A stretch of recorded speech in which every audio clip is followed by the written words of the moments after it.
తండ్రి, వ్యర్థము కానీ ప్రయాసమే పడేందుకు సహాయపడినాను. అందుకు లేఖన గ్రహింపు మొక్కలుగా చేయండి. ఏదైతే లేఖనంలో మాకు బోధించబడిందో పితరుల చేత, పరిశుద్ధాత్మ ప్రేరేపణ చేత కాలాంతమున మేము కూడా దాన్ని స్వీకరించి అన్వయించుకొని మా జీవితంలో ఆచరణ పెట్టేందుకు సహాయపడమని, తద్వారా మా జీవితంలో వ్యర్థము కాని ప్రయాస మేము కూడా కలిగి ఉన్నట్లుగా ఈ మధ్యాహ్నం మాకు బోధించి అటు నిశ్చయితతో మమ్మల్ని తీసుకొని పోమని మేలు కోరి, వాక్యము కోరి ప్రార్థించుచున్నాము తండ్రి. ఆదామును దేవుడు ఏదెనులో శపించాడు. ఏమని శపించాడు? ఆదామును దేవుడు ఏదెనులో 3వ అధ్యాయం ఆదికాండంలో శపించాడు. ఏమని శపించాడు?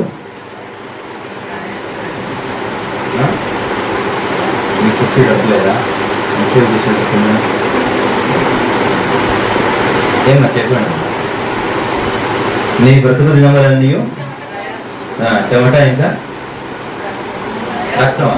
దేవుని స్తోత్రం. కాదనలేదు, చెమట వరకే అన్నాడు. రక్తం అని అంటే ఈ వాటికి 6 లీటర్లు పోయి ఉండేది. ఇప్పుడు ప్రయాసముతోనే నీవు ఆహారము తిని. బ్రతుకు దినములన్నీ ప్రయాసము అనే మాట మొదటిసారిగా అక్కడ కనబడి, ఈ ప్రయాసము అన్నది శాపములో భాగం.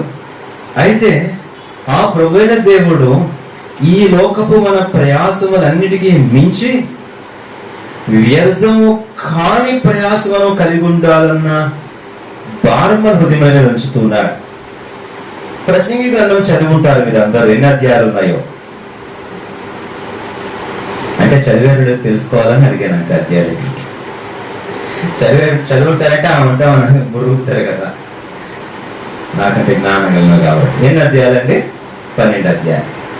ఈ ప్రసంగి గ్రంథం అంతటిలో ఎక్కువ పర్యాయాలు మొదటి అధ్యాయాలలో నుంచి చూస్తే ఆ ప్రసంగి సొలొమోను ఒక మాట అన్నాడు, ఇదంతయో నేను చూచి తిని ఒకడు గాలికై ప్రయాసపడినట్టు ఉండేను అన్నాడు.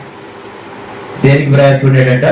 ఒకడు గాలి. ఎన్నిసార్లు అంటాడు ఆ మాట? ఒకడు గాలికై ప్రయాసపడ్డాడు. ఒకడు జీవితాంతం కష్టపడ్డాడు, కానీ సంపాదించిందంతా తీసుకుని పోయి పాపాత్ముడని బిడ్డకు పెట్టాడు. ఇది గాలికై ప్రయాసపడినట్టు ఉంది అంటాడు.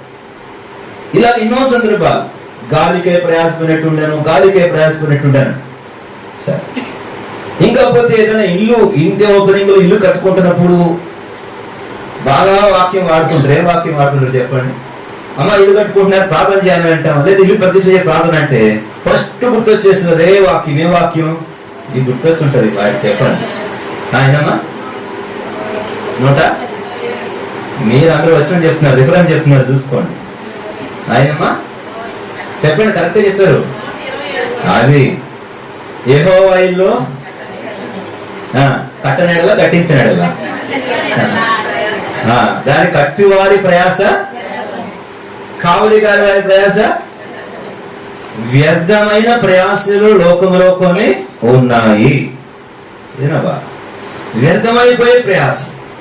There is some labor and pain which will be vain and vanity.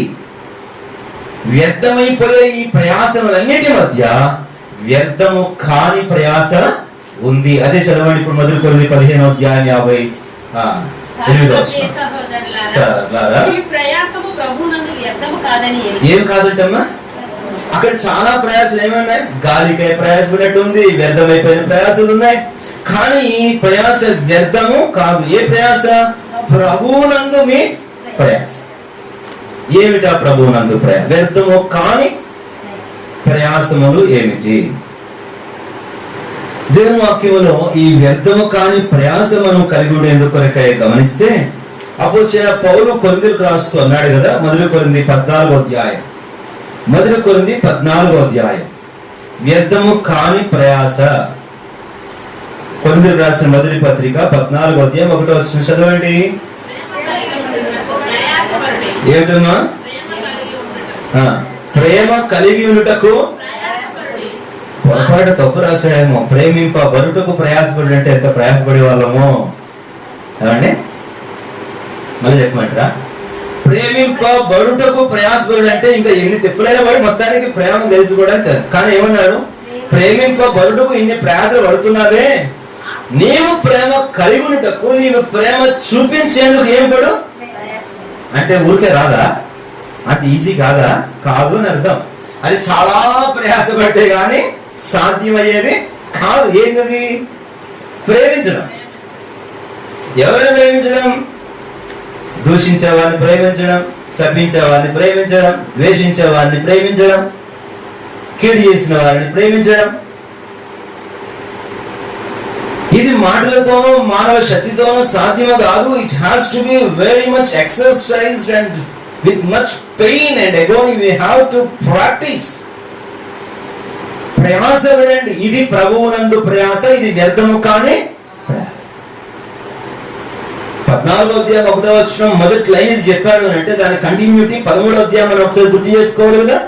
ఆ 13వ అధ్యాయము ఎట్టి ప్రేమతో ప్రేమించాలంటే ఉత్తుత్తి ప్రేమలో ప్రేమించడానికి ప్రయాసపడాల్సిన అవసరం లేదు. మాటలతో ప్రేమించాలంటే పెద్ద ప్రయాసపడాలా? 4 కవిత్వాలు రాయడం వస్తే చాలు. నేను కాలేజీలో రాసి ఉండేది, ఎవరికైనా కావాలంటే కవిత్వాలు రాసి ఇచ్చాడు అనమాట. మనం రాసామంటే అక్కడ ఫ్లాట్ అక్కడ. ఆ తర్వాత పనికి వచ్చింది దేవుని కోసం. ఈ ఉత్పత్తి, ఈ లోకపు ఈ మాటలతో ప్రయాస, వస్తువులతో ప్రయాస, ఈ ప్రేమల కొరకు ప్రయాసపడినక్కర్లే. కానీ 13వ అధ్యాయంలో ఆ లక్షణాలు కలిగిన ప్రేమ చూపించాలంటే మాత్రం చాలా ప్రయాస. మళ్ళీ చెప్తాం, with much pain and agony, with labour. చాలా కష్టపడితే కానీ ఈ ప్రేమ చూపించలేం. అట్టి ప్రేమ కలిగి ఉంటే దేవుడు ఏమన్నాడు తెలుసా? ప్రకటన గ్రంథంలో సంఘాలకు ఉత్తరం రాస్తున్నాడు, నేను ఎరుగుదును. ఏమెరుగుదును? నీ ప్రేమను, నీ సహనాన్ని, నీ కష్టాన్ని, నీ భారమును నీవు అలయలేదని నేను ఎరుగుదును. ఇదిగో నీ కొరకు కిరీటము ఉంచబడింది, ఇదిగో సింహాసనం నిన్ను కూర్చుండబెడతా. దేవుని బిడ్డలారా, వ్యర్థము కాని ప్రభువునందు ప్రయాస ఏమిటంటే ఇట్టి ప్రేమతో ప్రేమించేందుకు ప్రయాసపడాలి. అందులో క్షమాపణ ఉంటుంది, సహనం ఉంటుంది, తాళిమి ఉంటుంది, ఓర్పు ఉంటుంది, దీర్ఘశాంతం ఉంటుంది. దేవా నాకు సహాయం చేయి. పాటలో పాడతాం, యేసు నీ స్వరూపమును నేను చూచొచ్చు అనే పాటలో ఎంత దీనంగా పాడతాం అంటే మళ్ళీ పాడేమంటే పాట అయిపోగానే మర్చిపోతాం. ఏమని పాడతాం? నేను ప్రేమించలేను, నేను నన్ను చాలా ప్రేమించావు, నేను ప్రేమించలేను. ఇంకెంతకాలం? 40 సంవత్సరాలైనా నేను ప్రేమించలేను. ఇంకెంతకాలం? 40 సంవత్సరాలైనా దీనుడను కాను. అరే ఇంకానా? ఇంకా అదే పాట. ఏమండి, మన కథలో సేవకుల ప్రార్థన అయితే ఒక పెద్ద ఆయన 80 సంవత్సరాలు ఉంటుంది, ఆయన పాట పాడుతున్నాడు, ప్రభు యేసు మన రక్షక నొసగు కనులు అంటే దేవుడు స్టేజ్ నుంచి ఆపన్న నువ్వు సేవకు వచ్చినప్పుడు ఇది వింటున్నాను, ఇంకా నొసగు నొసగు నొసగు అంటే ఎప్పటికి ఇస్తాడు, ఎప్పుడు చూస్తావు నా కన్నులు అంటున్నాడు ఆయన. ఎప్పుడు ఒకటే పాటలు కాదు, మారాలా. పొందాను అని చెప్పగల అనుభవంలోకి రావాలా, నేను కలిగి ఉన్నానని చెప్పగల అనుభవంలోకి రావాలి. 40 సంవత్సరాలు అయిపోయినా ఆత్మీయంగా 50 సంవత్సరాలు అయిపోయినా ప్రభు వసగు కన్నులు నాకంటే ఎలా అండి? వసగేవు కన్నులు నాకని పాడగలిగితే బాగుంటది కదా. ఇంకా దీనులను కాను అంటే ఎలా? ఇంకా ప్రేమించలేను అంటే ఎలాగా? ప్రభు ప్రేమించగలిగి కృపించినావు, నీకు స్తోత్రం అని చెప్పగలిగే స్థాయిలోనికి రావాలి. ప్రభు మనకు సహాయం చేయగా. ఎందుకు ఇట్టి ప్రేమ చూపించేందుకు కొరకే ప్రయాసపడిన వారి ఉదాహరణలు కూడా లేకపోలేదు. నేనంటాను, శారీరకమైనటువంటి సొగసును చూచి శారీరకమైన ప్రేమను చూపించడానికి, ఆ ప్రేమించిన వ్యక్తి కోసమే 21 సంవత్సరాలు ఎండగెండాను, వానకు తడిసాను, ఎంత కష్టపడ్డానో నీ కోసం అంటుంటే ఇక ఈ ఆత్మీయ ప్రేమ కోసం ఇంకెంత కష్టపడి ఉండాలి మనం. ఈ దైవికమైన ప్రేమ కోసం, ఇట్టి ప్రేమ చూపించగలిగేందు కొరకు, ఇట్టి ప్రేమ గలవారం అయ్యేందు కొరకు, ఇట్టి ప్రేమ మన నుండి ఇతరులు చూడగలిగేందు కొరకు, let them taste the love which is divine, scriptural, heavenly, matchless, unique, spiritual love. Labour for that love. అట్టి ప్రేమ చూపించగలిగేందుకు దేవా నేను మళ్ళా ప్రయాసపడతాను, ఆయన ఇంకా ప్రయాసపడతా. ఇట్టి ప్రేమ కలిగి ఉండేటకు నా మరణ పర్యంతం ప్రయాస పడతా. ఆ ప్రేమని చూపిస్తా. రెండవది, ప్రభువునందు ప్రయాస, వ్యర్థము కాని ప్రయాస. ఏమిటది? తిమోతికి రాసిన మొదటి పత్రిక 6వ అధ్యాయం. తిమోతికి రాసిన మొదటి పత్రిక 6వ అధ్యాయం. పౌలు అపోస్తలుడు తిమోతికి రాస్తూ చక్కని మాట అన్నాడు. సమయమందును అసమయమందును ప్రయాసపడము. దేని కొరకైన ప్రయాస? ఇది వ్యర్థము కాని ప్రయాస, ఇది ప్రభువునందు ప్రయాస, ఇది గాలి కొరకే పడే ప్రయాస కాదు. కానీ చదవండి మాట, తిమోతికి రాసిన పత్రిక 4వ అధ్యాయం 2వ వచనం. 2 తిమోతి 4:2. 2వ పత్రిక, తిమోతికి రాసిన 2వ పత్రిక 4:2. వాక్యమును ప్రకటించుము. దేని కొరకు ప్రయాసపడము? 5వ వచనం. నీవు అన్ని విషయంలో మితముగా ఉండము, శ్రమ పడము, సువార్థికుని పని చేయము. కాబట్టి ఇప్పుడు దేని కొరకైనా ప్రయాస అని అంటే సువార్త కొరకైనా ప్రయాస. ప్రేమ చూపుటకు ప్రయాస, రెండవది సువార్త కొరకు ప్రయాస. పౌలు అపోస్తలుడు ఫిలిప్పీల పత్రిక రాస్తూ స్త్రీల కోసం మాట్లాడతారంటే, వారు నాతో సువార్త పనిలో బహుగా, చదవండి ఫిలిప్పీలకు రాసిన పత్రిక 4వ అధ్యాయం. ఫిలిప్పీలకు రాసిన పత్రిక 4వ అధ్యాయం 3వ వచనం. అవును, నిజమైన సహకారి ఆ స్త్రీలు క్లెమెంతుతోనూ సువార్త పనిలో నాతో కూడా ప్రయాసపడింది. సువార్త పని కొరకై నాతో కూడా ప్రయాసపడింది. కాబట్టి రోమ 16వ అధ్యాయంలో స్త్రీలు ఎంతమంది పేర్లు ఉన్నాయండి? స్త్రీలారా, మీ సంబంధించిన కోసం మీరే పట్టించుకోవాలి. ఎప్పుడు చూసిన మా మీద పడేది. రోమ 16వ అధ్యాయంలో ఎంతమంది స్త్రీల పేర్లు ఉన్నాయంటే ఇప్పుడు మొదలెడుతున్నారు, తిప్పుతున్నారు. ఇంకా సరే, ఇంకా చూడండి కాస్త ఏమన్నా. ఆ స్త్రీలలో చాలా మంది కొరకు అపోస్తలుడైన పౌలు మాట్లాడతాడు, వారు బహుగా ప్రయాసపడిరి సువార్త పని కొరకు. పౌలు అపోస్తలుడు ఒక్కడే చేస్తే అయిపోలేదు. పౌలు అపోస్తలుడు ఒక్కడే ప్రయాసపడి ఊరు తిరిగి సువార్త చేసి ఆత్మను రక్షించడం అంటే కాదు. పౌలు అపోస్తలుడు ఎవరున్నారు? ప్రయాసపడినటువంటి సువార్థికులు ఉన్నారు. గనుక సంఘాలు వర్ధిల్లున్నాయి. కనుక సేవకుడు ప్రయాసపడితే సరిపోతుంది, విశ్వాసం మాత్రం ఆదివారం చెప్పబడి ఒకటి పాట పాడదామంటే అవుతుందండి? అవదు. ప్రతి విశ్వాసి ఈ సువార్త పనులు ఏం చేయాలా? ప్రయాసపడాలి. ఏదో ఒక రకంగా, ఎప్పుడో ఒక సమయంలో, ఎక్కడో ఒక దగ్గర సువార్త చెప్పాలి. ఒక్కరికైనా సువార్త అందించాలి. ఈ సువార్త పని కొరకు మీరు ఒకసారి పరీక్షించుకోండి. సిగ్గుపడాల్సి వస్తుందా, లేక దేవుని ముందు లెక్క చెప్పగలుగుతున్నారా? ఈ స్వార్థ పని కొరకు నీ వ్యక్తిగత స్వార్థ అంటే సంఘంగా అందరం కలిసి మైకులు కట్టుకుని పోయేది అంటే కాదు. It's least and last.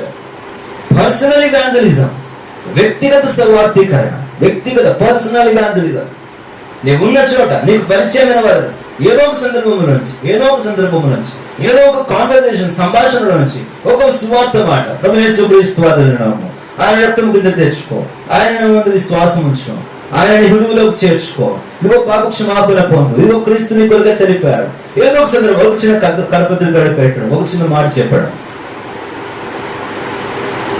నేను ట్రైన్లో వస్తున్నా, 16 గంటలు లేట్ అయింది, చాలా విసుకొచ్చేస్తుంది, ఏం చేయనో తోచలేదు.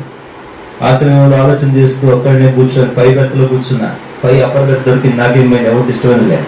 ఎక్కి రానాడు, ఎవరు రావట్లే, ఒక్కడే కూర్చున్నా. చాలా గంటలు దాటిపోతుంది. చివరికి ఆలోచించి ఇక్కడ కూర్చుంటే ఏం లాభం, కిందకు పోదు. ఆ కింద బెర్త్లో కూర్చొని కబుర్లు ఆడుకుంటున్నారుగా, సరే మాట్లాడదాం, మొదలు పెడదాం. మీరు కింద కూర్చొని బైబిల్ తీసుకొని చదువుతున్న 2 నిమిషాలకే వాళ్ళు ఎదురుగా కూర్చుని ఒకరు మాట్లాడుకుంటున్నారు. ఒక ఖ్యాతితావేవో ఏక పుస్తకము బైబిల్ చేశాయే, అది బైబిల్లో ఉంది అని వాళ్ళు మాట్లాడుకుంటున్నారు. అర్థమైంది. ఇప్పుడు నాకు ఏదో సమస్య ఏంటంటే సువార్త చెప్పాలని ఉంది, భాష సమస్య. ఏక సమస్య? భాష సమస్య. అప్పుడు వెంటనే దివ్య జ్ఞానం వస్తుంటుంది కదా అప్పుడప్పుడు, గూగుల్ ట్రాన్స్లేటర్ ఎక్కడున్నాం ఇక అదంటే దిక్కు. నేను తెలుగులో వాయిస్ మెసేజ్ చెప్పు, అది హిందీలో ఆమెకు చూపించుకోవడం, మళ్ళీ నేను చెప్పుడు ఆమెకు చూపించుకోవడం. దేవుని మహాకృపను బట్టి కొద్దిసేపటికి ఇంకా నాకు దొరికిన ఏకైక అవకాశం ఏంటంటే మా ఆవిడికి ఫోన్ చేసి, ఇదిగో 2 నిమిషాలతో మాట్లాడు, నా వల్ల కట్టలేదంటే అప్పుడు ఆమె కాస్త వాళ్ళతో మాట్లాడి హిందీలో స్వార్థ చెప్పారు. చాలా అమ్మయ్య 16 గంటలు లేట్ అయినందుకు బతికిపోయారు. లేకపోతే ఎక్కడో మనకి ఇలా అన్సాటిస్ఫైడ్ టైం, అసంతృప్తి, ఈరోజు అయిపోయింది, ఓకే ఖాళీగా వెళ్తుంది, వ్యర్థమైపోయింది. దయచేసి గుర్తుపెట్టుకోండి, ప్రయాసపడాల్సిన సందర్భంలో కనీసం కొంచెమైనా మనం వెచ్చించకపోతే, కొంచెమైనా క్రయం చెల్లించకపోతే ఎలాగో దేవుడి ముందు నిలబడతాం. రెండవది, వ్యర్థము కాని ప్రయాస ఏమిటి అంటే సువార్త పని కొరకైన ప్రయాస ప్రభువునందు ఎప్పటికీ వ్యర్థము కాదు. మూడవది, తిమోతికి రాసిన మొదటి పత్రిక 6వ అధ్యాయం 11వ వచనం. తిమోతికి రాసిన మొదటి పత్రిక 6వ అధ్యాయం 11వ వచనం.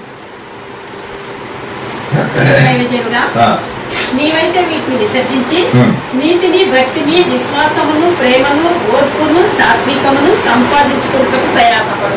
ఏదో సంపాదించుకోవడానికి ప్రయాస అంటే ఇది బాగుంది కదా అండి. ఇప్పుడు ఆ చివరి ముక్క తీసుకుని అనుకోండి, సంపాదన కొరకు ప్రయాస అంటే అమ్మయ్య ఎంత పడుతున్నా నన్ను అయినా రాత్రంతా ప్రయాస పడుతుంది, ఏది మిగలలేదు.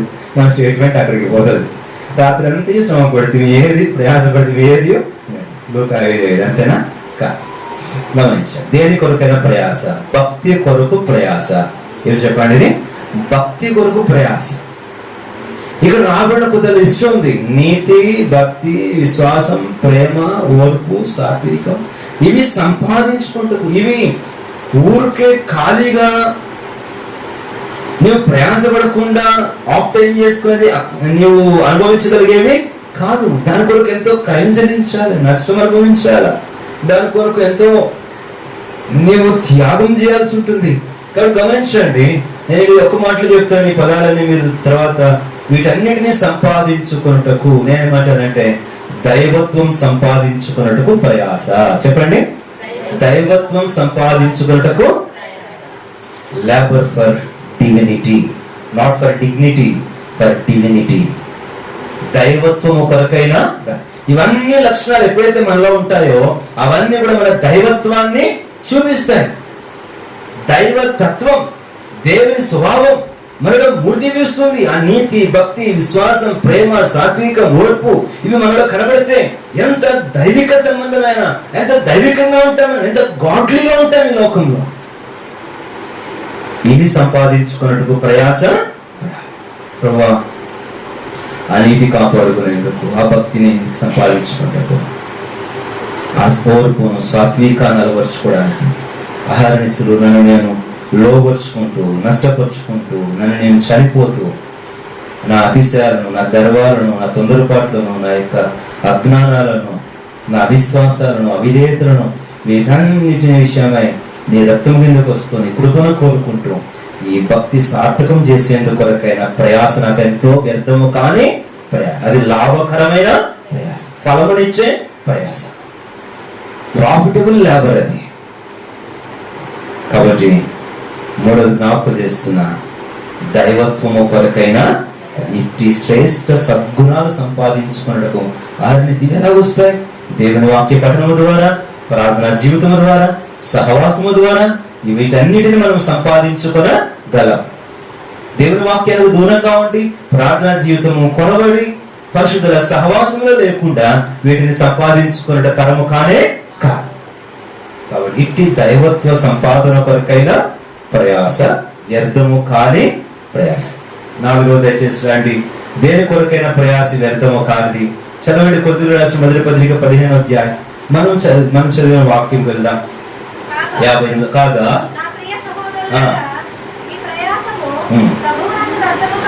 మీ ప్రయాసము ప్రభువునందు వ్యర్థము కాదని ఎరిగి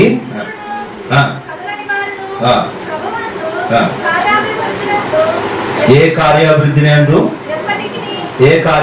అందు ప్రభు యొక్క కార్యాభివృద్ధి అందు వ్యర్థము కాని ప్రయాస ఏమిటి అనంటే ప్రభువు పని కొరకైన ప్రయాస వ్యర్థము కాని దేవుని కార్యముల కొరకైన ప్రయాస.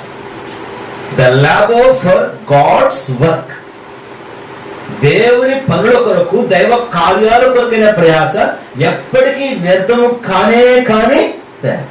అది గొప్ప ఫలమును, ఆశీర్వాదాన్ని శ్రేష్టమైన దీవెనను మనకు అనుగ్రహించే ప్రయాసే గాని ప్రభు పని కొరకే మనం చేసే ప్రతి చిన్న ప్రయాస కూడా ఏ మాత్రము కూడా వ్యర్థము కానే కాదు. నేటి దినవృత్తాంతాల మొదటి గ్రంథం 22వ అధ్యాయంలో దావీదు చెప్పిన మాటలు చూద్దాం.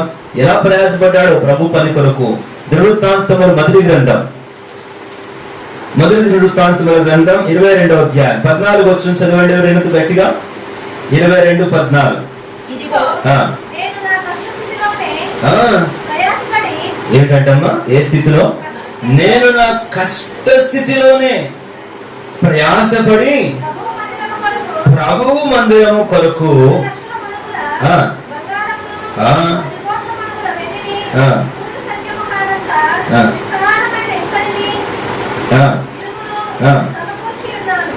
ముక్కు పుడకని తెస్తే సంతోషం.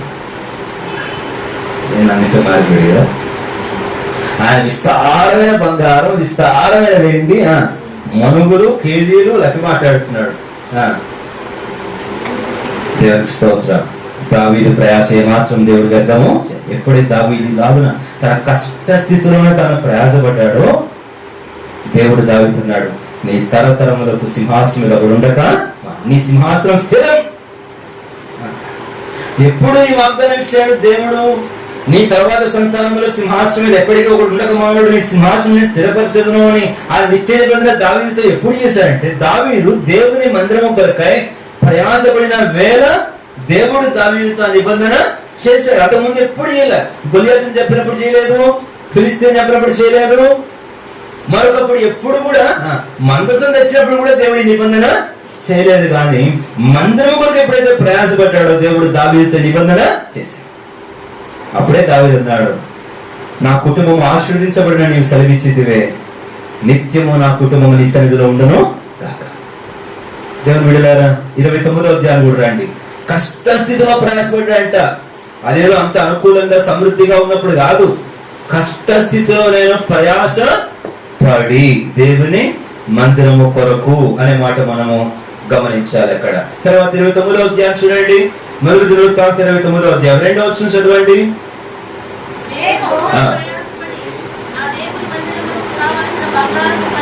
గట్టిగా మళ్ళీ చదవమ్మా. నేను బహుగా ప్రయాసపడి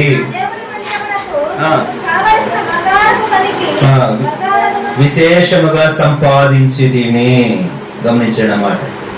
నేను బహుగా ఎందుకు బహుగా ప్రయాసపడ్డాడు? 1వ వచనం చివరి మాట చూడండి. కట్టబోవు ఆలయము మనుష్యునికి కాదు, దేవుడే యెహోవాకి గనుక ఈ పని బహు గొప్పదైన మందిర పని కొరకు బహుగా ప్రయాస. బహు గొప్పదైన దేవుని మందిరము కొరకు బహు ప్రయాస పడ్డాడు. అది దావీదుకు ఎంత ఆశీర్వాదం అయిందంటే, ఎందుకంటే అంతకుముందు దావీదు జీవితంలో తన జీవితం ఎప్పుడు మందిరంతో ముడిపెట్టబడిన జీవితం. వారైతే తమ ధనమే సర్వం అనుకొని తమ ధనమే దుర్గమ్మగా ఎంచుకుంటున్నారు, తమ ధనమై తమకు ప్రాపకమని నమ్మికించారు. నేనైతే యెహోవా మందిరములో పచ్చని ఒలికి మొక్కలు ఉన్నాను, నేనైతే యెహోవా కృపయందు నమ్మిక కూర్చి ఉన్నాను. యాకోబు దేవునికి, యాకోబు బలిష్ఠునికి నేను ఒక నివాస స్థలము కట్టు వరకు నా పడక మీదకి ఎక్కను, నా కన్నులకు నిద్ర రానియను. ఆయన మందసములకు నేను విశ్రామ స్థలము చూచే వరకు తన ప్రయాస. దేవుడు దావీదు ప్రయాసని మాత్రం కూడా వ్యర్థము కానీలేదు. దావీదు సింహాసనం శాశ్వతం అయిపోయింది. దావీదు కుటుంబంలో అనేకమైన పరిస్థితులు వచ్చినా దావీదు తర్వాత తరములలో నిత్యం సింహాసనం మీద ఒకడుండుట ఇప్పటికి కూడా ఇంకా అంత గొప్ప నిబంధన చేసు. ఎందుకు అంటే దేని కొరకైనా ప్రయాసపడాడు చెప్పండి? దేవుని పని కొరకైనా, ప్రభువు కార్యాభివృద్ధి కొరకైనా ప్రయాస. labor for the edification of God's work. ఇది వ్యర్థము కాని పని. ఈ నెహెమ్యా జీవితంలో కూడా చూద్దామా? నెహెమ్యా కూడా ఎలా ప్రయాసపడ్డాడో. 4వ అధ్యాయం నెహెమ్యా గ్రంథం 4వ అధ్యాయం 21వ వచనం చదవండి. నెహెమ్యా గ్రంథం 4వ అధ్యాయం 21వ వచనం. దేవుని మందిరము కొరకు సునాయాసంగా అయిపోయేది కాదు. అది ఎలా జరిగేది చెప్పండి? ప్రయాసతో చేశారు భక్తులు. కష్టస్థితిలో ప్రయాసపడ్డారు, బహుగా ప్రయాసపడ్డారు, ప్రార్థనాపూర్వకంగా ప్రయాసపడ్డారు. నెహెమ్యా 4:21. ఆ ప్రకారము దాని యందు ప్రయాసపడితిమి. ఇది ఫిజికల్, అక్కడ ఫినాన్షియల్ లేబర్. దావీదు అవన్నీ సంపాదించడానికి బట్టలు పట్టుకొని, కత్తి పట్టుకొని, సుత్తి పట్టుకొని ఫిజికల్ గా శ్రమపడేదా, కానీ అవన్నీ సంపాదించడానికి, సమకూర్చడానికి ప్రయాసపడ్డాడు. అయితే నెహెమ్యా తన కాలంలో ఇట్స్ ఫిజికల్ లేబర్, శారీరకంగా కూడా అక్కడ రాబడుతుంది.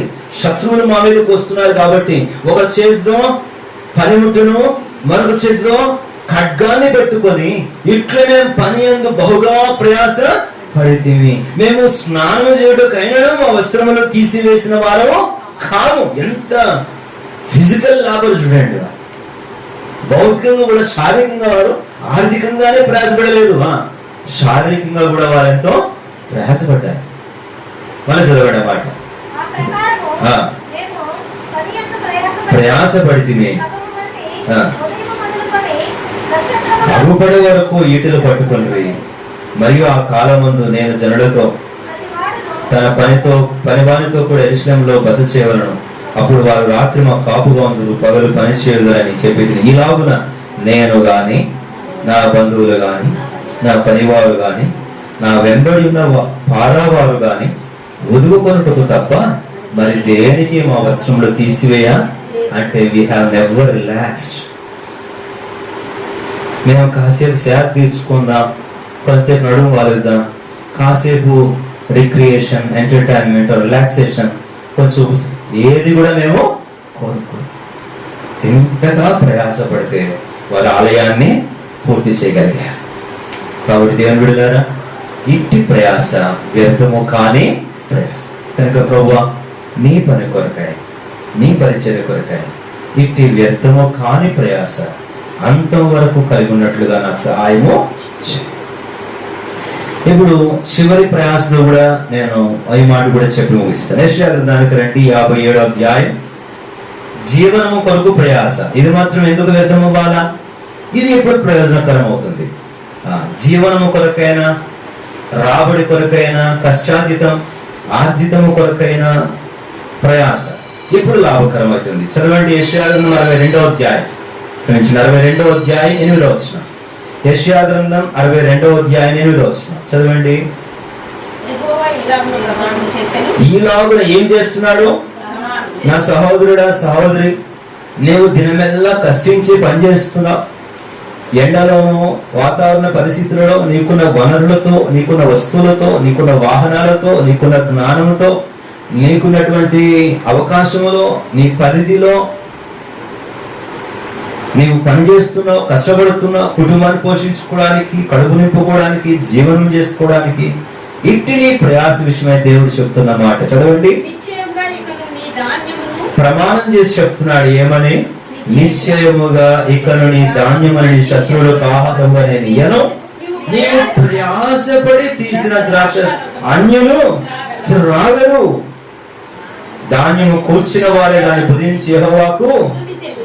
కనుక నేను ఇంతగా కష్టపడ్డాను, నా కష్టం వ్యర్థమైపోయింది అని అనుకోనుకున్నట్లుగా దేవుడి ప్రయాసను దీవించి, దేవుడి ప్రయాసను దీవించి, ప్రభువు నందు, ప్రభువుతో కూడా, ప్రభువు మాట చొప్పున ప్రభువుతో సహవాసం చేస్తూనే పడే ప్రయాస ఫలభరితమైన ప్రయాసగా దేవుడు చేయాలని ప్రమాణము చేస్తున్నాడు. నేను ప్రస్తావించాను. లూకా 5:5 ఏమన్నారు వారు? మా సొంత జ్ఞానం బలం ఆధారం చేసుకొని రాత్రంతయు బహుగా ప్రయాసపడితిని, ఆయనను మాకేమీ. అప్పుడు యేసు ఏం చెప్పాడు?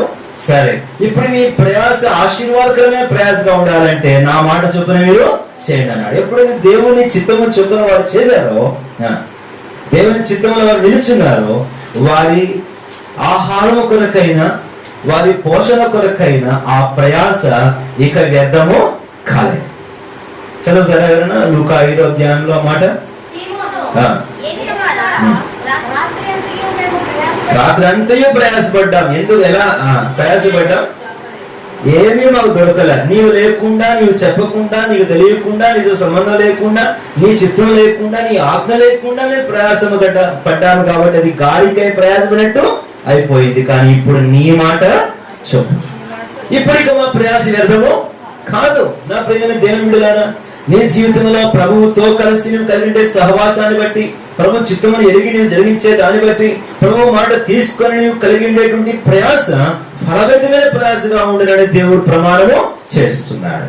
అది ఏమాత్రం వ్యర్థమయ్యే ప్రయాసగా ఉండదు. దేవుని మాట చొప్పున, ఆయన చిత్తము చొప్పున ఆయనతో కలిసి, ఆయనను నీ నావలో కలిగి ఉండి, ఆయనతో సమీప సాంగత్యం కలిగి ప్రయాసపడు. ఆ నీ ప్రయాస శత్రువుల పాలు ఎప్పటికీ కాదు. నీ ప్రయాస ఫలాన్ని నీవే అనుభవించినట్లుగా దేవుడు నీ కష్టాజితాన్ని కూడా దీవించుదని ప్రమాణము చేస్తున్నాడు. మోకరించండి, ప్రార్థన చేసుకున్నా. ఇట్టి వ్యర్థము కాని ప్రయాస నేను ఇది మొదలుకొని పడినట్లుగా నాకు కృప దయచేయని ప్రభుని అడుగున్నా. ఇట్టి ప్రయాస ఎక్కడ మనం కలిగిలేము. వ్యర్థము కాని ప్రయాస, ప్రభువునందు ప్రయాస ఎక్కడ మనం కలిగిలేము. ప్రేమ కలిగి ఉండేందుకు ప్రయాసపడలేదా? ఈరోజు ఒక తీర్మానం చేసుకో. ఇంకా కష్టపడతాను ప్రభు, ఇంకా చెమట ఓడుస్తాను ప్రేమించడానికి.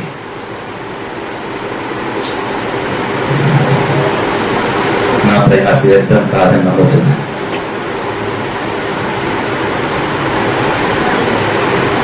స్వార్థ పని కొరకైన ప్రయాస ప్రభు నేను కలిగి ఉంటాను. దైవత్వం సంపాదించుకోవడానికి ప్రయాస,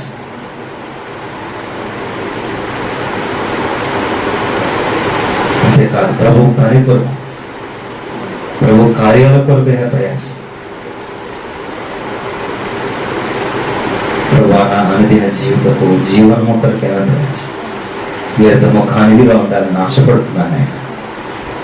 ఏది మొదలుకొని వ్యర్థము కాని ప్రయాస, ఫలము పొందు ప్రయాస నాకు దయచేయండి.